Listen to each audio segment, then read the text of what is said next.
ओम शांति। 22 दिसंबर 2020। बाबा के महावाक्य। मीठे बच्चे, तुम्हें अभी बाप द्वारा दिव्य दृष्टि मिली है। उस दिव्य दृष्टि से ही तुम आत्मा और परमात्मा को देख सकते हो। प्रश्न: ड्रामा के किस राज को समझने वाले कौन सी राय किसी को भी नहीं देंगे?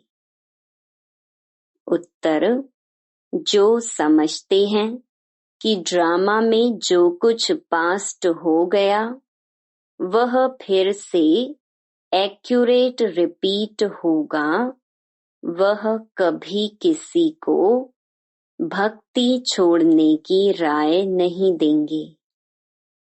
जब उनकी बुद्धि में ज्ञान अच्छी रीति बैठ जाएगा, समझेंगे हम आत्मा हैं, हमें बेहद के बाप से वर्षा लेना है। जब बेहद के बाप की पहचान हो जाएगी तो हद की बातें स्वतः खत्म हो जाएंगी। ओम शांति। अपनी आत्मा के स्वधर्म में बैठे हो। रूहानी बाप रूहानी बच्चों से पूछते हैं, क्योंकि यह तो बच्चे जानते हैं एक ही बेहद का बाप है जिसको रूह कहते हैं। सिर्फ उनको सुप्रीम कहा जाता है। सुप्रीम रूह या परम आत्मा कहते हैं। परमात्मा है जरूर, ऐसे नहीं कहेंगे कि परमात्मा है ही नहीं। परम आत्मा माना परमात्मा। यह भी समझाया गया है, मूंझना नहीं चाहिए, क्योंकि 5000 वर्ष पहले भी यह ज्ञान तुमने सुना था। आत्मा ही सुनती है ना। आत्मा बहुत छोटी सूक्ष्म है। इतना है जो इन आँखों से देखा नहीं जाता। ऐसा कोई मनुष्य नहीं होगा जिसने आत्मा को इन आँखों से देखा होगा। देखने में आती है, परंतु दिव्य दृष्टि से, सो भी ड्रामा प्लान अनुसार। अच्छा समझो, कोई को आत्मा का साक्षात्कार होता है, जैसे और चीज देखने में आती है। भक्ति मार्ग में भी कुछ साक्षात्कार होता है, तो इन आँखों से ही वह दिव्य दृष्टि मिलती है जिससे चैतन्य में देखते हैं। आत्मा को ज्ञान चक्षु मिलती है जिससे देख सकते हैं, परंतु ध्यान में। भक्ति मार्ग में बहुत भक्ति करते हैं तब साक्षात्कार होता है। जैसे मीरा को साक्षात्कार हुआ, डांस करती थी। वैकुंठ तो था नहीं, 500-600 वर्ष हुआ होगा। उस समय वैकुंठ था थोड़े ही।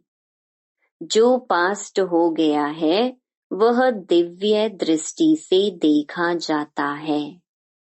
जब बहुत भक्ति करते करते एकदम भक्तिमय हो जाते हैं तब दीदार होता है, परंतु उनसे मुक्ति नहीं मिलती। मुक्ति जीवन मुक्ति का रास्ता भक्ति से बिल्कुल न्यारा है। भारत में कितने ढेर मंदिर हैं। शिव का लिंग रखते हैं, बड़ा लिंग भी रखते हैं, छोटा भी रखते हैं। अब यह तो बच्चे जानते हैं, जैसी आत्मा है वैसे परम पिता परमात्मा है। साइज सबका एक ही है। जैसे बाप वैसे बच्चे। आत्माएं सब भाई भाई हैं। आत्माएं इस शरीर में आती हैं पार्ट बजाने। यह समझने की बातें हैं। यह कोई भक्ति मार्ग की दंत कथाएं नहीं हैं। ज्ञान मार्ग की बातें सिर्फ एक बाप ही समझाते हैं। पहले पहले समझाने वाला बेहद का बाप निराकार ही है। उनके लिए पूरी रीति कोई भी समझ नहीं सकते। कहते हैं वह तो सर्वव्यापी है। यह कोई राइट नहीं। बाप को पुकारते हैं, बहुत प्यार से बुलाते हैं। कहते हैं बाबा आप जब आएंगे तो आप पर हम वारी जाएंगे। मेरा तो आप, दूसरा ना कोई। तो जरूर उनको याद करना पड़े। वह खुद भी कहते हैं हे बच्चों, आत्माओं से ही बात करते हैं। इसको रूहानी नॉलेज कहा जाता है। गाया भी जाता है आत्मा और परमात्मा अलग रहे बहुकाल। यह भी हिसाब बताया है। बहुत काल से तुम आत्माएं अलग रहती हो, जो ही फिर इस समय बाप के पास आई हो, फिर से अपना राजयोग सीखने। यह टीचर सर्वेंट है। टीचर हमेशा ओबीडिएंट सर्वेंट होते हैं। बाप भी कहते हैं हम तो सब बच्चों का सर्वेंट हूँ। तुम कितना हुज्जत से बुलाते हो, हे पतित पावन, आकर हमको पावन बनाओ। सब हैं भक्तियाँ। कहते हैं हे भगवान आओ, हमको फिर से पावन बनाओ। पावन दुनिया स्वर्ग को, पतित दुनिया नरक को कहा जाता है। यह सब समझने की बातें हैं। यह कॉलेज अथवा गॉड फादरली वर्ल्ड यूनिवर्सिटी है। इसकी एम ऑब्जेक्ट है मनुष्य से देवता बनना। बच्चे निश्चय करते हैं हमको यह बनना है। जिसको निश्चय ही नहीं होगा वह स्कूल में बैठेगा क्या? एम ऑब्जेक्ट तो बुद्धि में है। हम बैरिस्टर व डॉक्टर बनेंगे तो पढ़ेंगे ना। निश्चय नहीं होगा तो आएंगे ही नहीं। तुमको निश्चय है हम मनुष्य से देवता, नर से नारायण बनते हैं।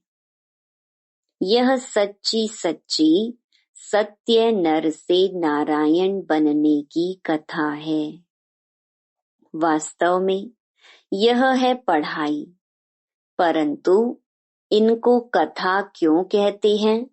क्योंकि 5000 वर्ष पहले भी सुनी थी। पास्ट हो गई है। पास्ट को कथा कहा जाता है। यह है नर से नारायण बनने की शिक्षा।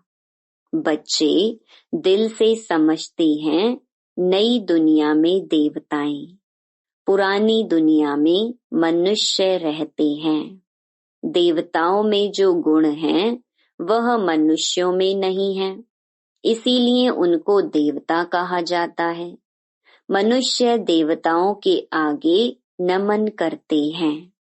आप सर्व गुण संपन्न हो, फिर अपने को कहते हैं हम पापी नीच हैं।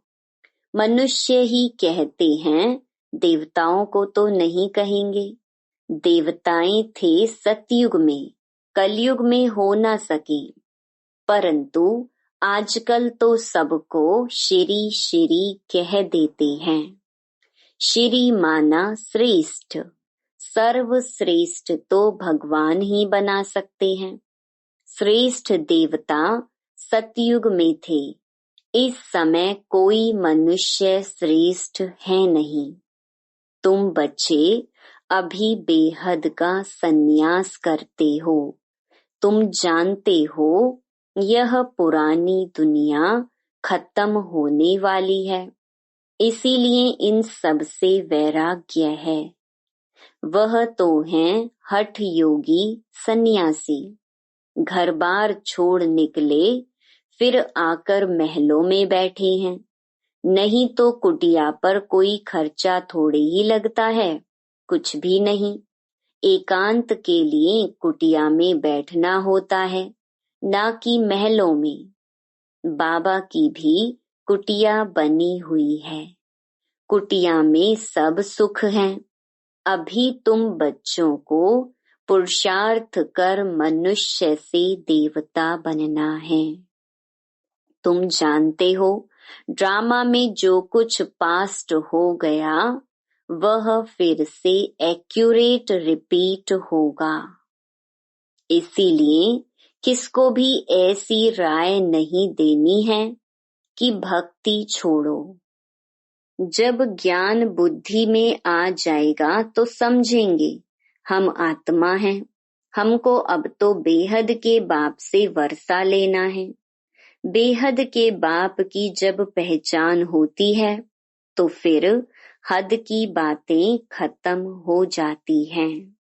बाप कहते हैं गृहस्थ व्यवहार में रहते सिर्फ बुद्धि का योग बाप से लगाना है। शरीर निर्वाह के लिए कर्म भी करना है। जैसे भक्ति में भी कोई कोई बहुत नौधा भक्ति करते हैं, नियम से रोज जाकर दर्शन करते हैं। देहधारियों के पास जाना वह सब है जिस्मानी यात्रा। भक्ति मार्ग में कितने धक्के खाने पड़ते हैं। यहाँ कुछ भी धक्का नहीं खाना है। आते हैं तो समझाने के लिए बिठाया जाता है, बाकी याद के लिए कोई एक जगह बैठ नहीं जाना है। भक्ति मार्ग में कोई कृष्ण का भक्त होता है तो ऐसे नहीं चलते फिरते कृष्ण को याद नहीं कर सकते। इसीलिए जो पढ़े लिखे मनुष्य होते हैं कहते हैं कृष्ण का चित्र घर में रखा है, फिर तुम मंदिरों में क्यों जाते हो। कृष्ण के चित्रों की पूजा तुम कहाँ भी करो। अच्छा, चित्र ना रखो, याद करते रहो। एक बार चीज देखी तो फिर वह याद रहती है। तुमको भी यही कहते हैं। शिव बाबा को तुम घर बैठे याद नहीं कर सकते हो। यह तो है नई बात। शिव बाबा को कोई भी जानते नहीं, नाम रूप देश काल को जानते ही नहीं। कह देते सर्वव्यापी है। आत्मा को परमात्मा तो नहीं कहा जाता है। आत्मा को बाप की याद आती है, परंतु बाप को जानते नहीं तो समझाना पड़े 7 रोज। फिर रेजगारी पॉइंट्स भी समझाई जाती हैं। बाप ज्ञान का सागर है ना। कितने समय से सुनते आए हो, क्योंकि नॉलेज है ना। समझते हो हमको मनुष्य से देवता बनने की नॉलेज मिलती है।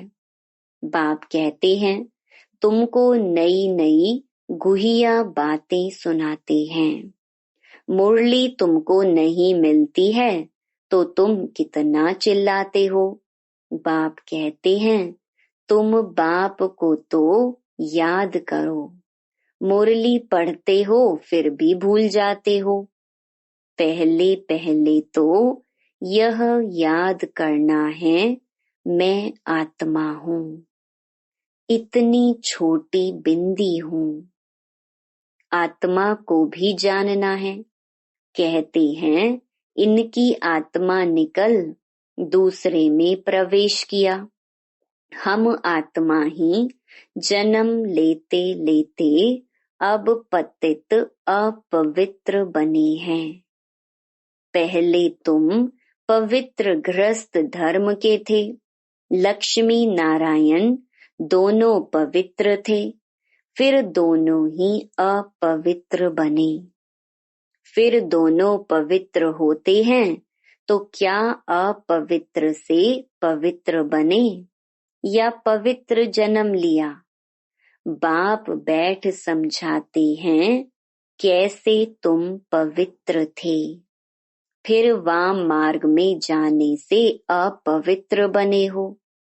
पुजारी को अपवित्र, पूज्य को पवित्र कहेंगे।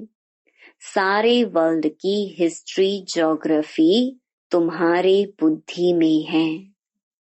कौन कौन राज्य करते थे, कैसे उन्हों को राज्य मिला, यह तुम जानते हो, और कोई नहीं जो जानता हो। तुम्हारे पास भी आगे यह नॉलेज रचता और रचना के आदि मध्य अंत की नहीं थी। गोया नास्तिक थे, नहीं जानते थे।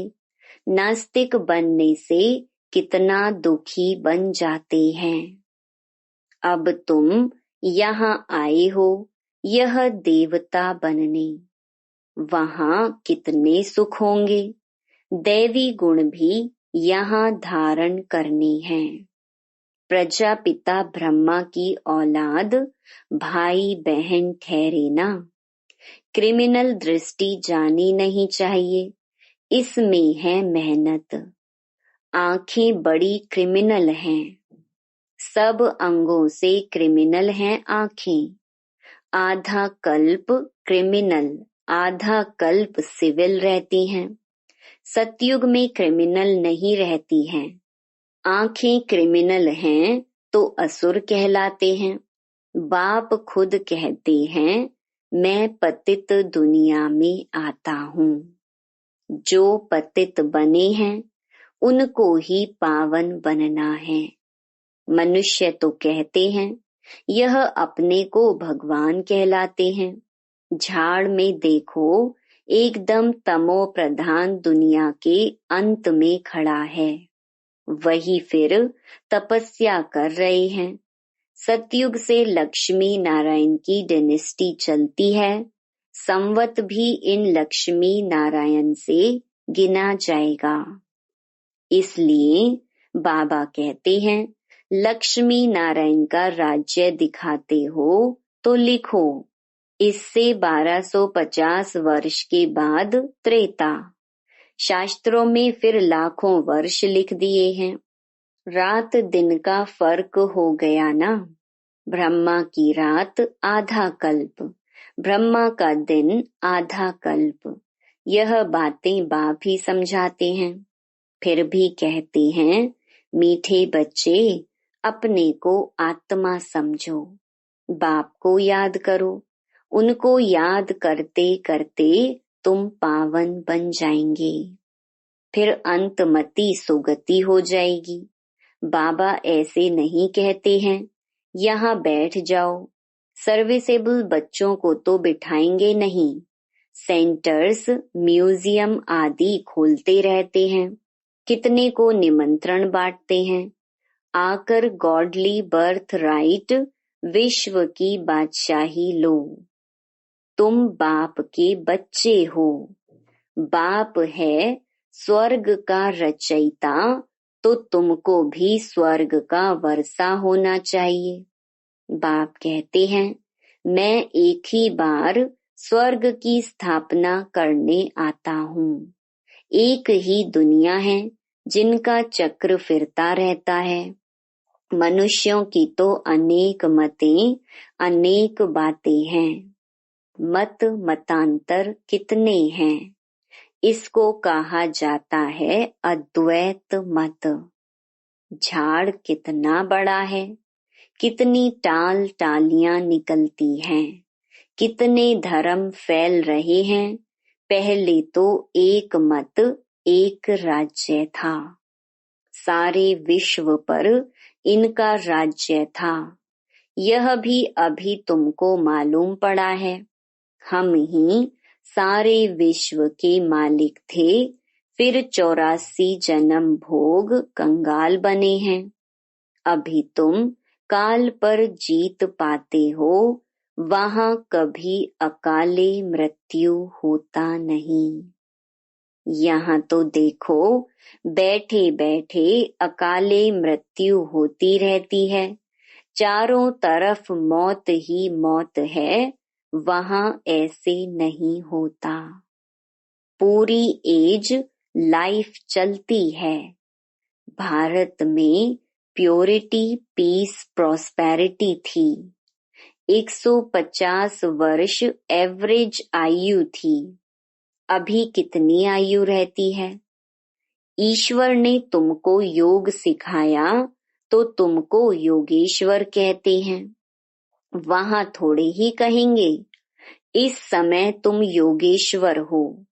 तुमको ईश्वर राजयोग सिखा रहे हैं, फिर राज राजेश्वर बनना है। अभी तुम ज्ञानेश्वर हो, फिर राजेश्वर अर्थात राजाओं का राजा बनेंगे। अच्छा, मीठे मीठे सिकिलधे बच्चों प्रति मात पिता बाप दादा का याद प्यार और गुड मॉर्निंग। रूहानी बाप की रूहानी बच्चों को नमस्ते। धारणा के लिए मुख्य सार। पहला, आँखों को सिविल बनाने की मेहनत करनी है। बुद्धि में सदा रहे हम प्रजापिता ब्रह्मा के बच्चे, भाई बहन हैं। क्रिमिनल दृष्टि रख नहीं सकते। दूसरा, शरीर निर्वाह अर्थ कर्म करते बुद्धि का योग एक बाप से लगाना है। हद की सब बातें छोड़ बेहद के बाप को याद करना है। बेहद का सन्यासी बनना है।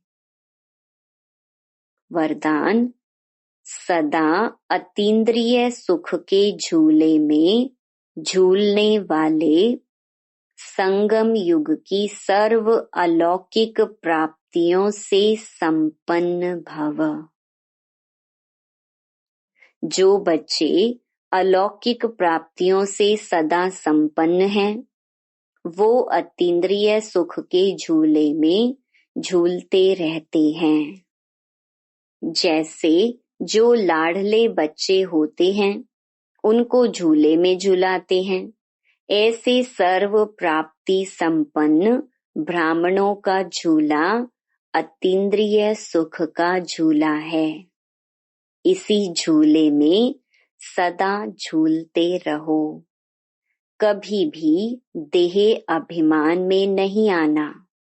जो झूले से उतरकर धरती पर पांव रखते हैं, वो मैले हो जाते हैं। ऊंचे से ऊंचे बाप के स्वच्छ बच्चे सदा अतीन्द्रिय सुख के झूले में झूलते मिट्टी में पांव नहीं रख सकते। स्लोगन, मैं त्यागी हूँ। इस अभिमान का त्याग ही सच्चा त्याग है। Om Shanti. To watch Peace of Mind channel videos on YouTube, subscribe us on youtube.com/tvpeaceofmind. Just a click for a peaceful life.